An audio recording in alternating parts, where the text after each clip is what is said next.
ప్రపంచంలో అతి ప్రఖ్యాతిగాంచిన ప్రసంగికుడు బిల్లీ గ్రహాం గారు. ఎప్పుడు వాక్యం అందించినా దేవుడు లోకమును ఎంతో ప్రేమించెను, కాగా ఏలయనగా ఆయన తన అద్వితీయ కుమారుని అనుగ్రహించాను. ఆయన అమెరికా పట్టణంలో మహాసభలో మాట్లాడాలన్నప్పుడు మెర్లిన్ మొనోవే అనే ఒక సినిమా యాక్టర్ని దర్శించాలని ప్రేరేపణ వచ్చింది. ఆమె చాలా ఫేమస్ సినిమా యాక్టర్ మనోవి దగ్గరికి బిల్లీ గ్రహాం గారు వెళ్ళారు.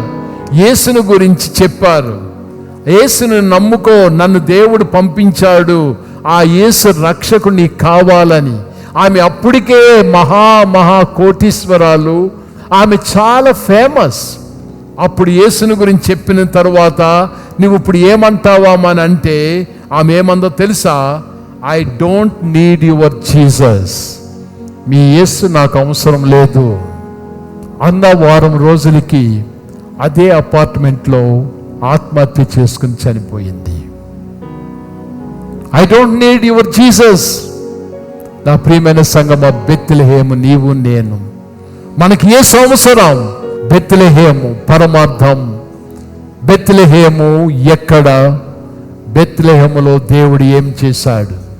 ఒక మాటలో చెప్పాలంటే వాక్యము శరీరధారి అయి మన మధ్య నివసించెను. దేవునికి స్తోత్రం.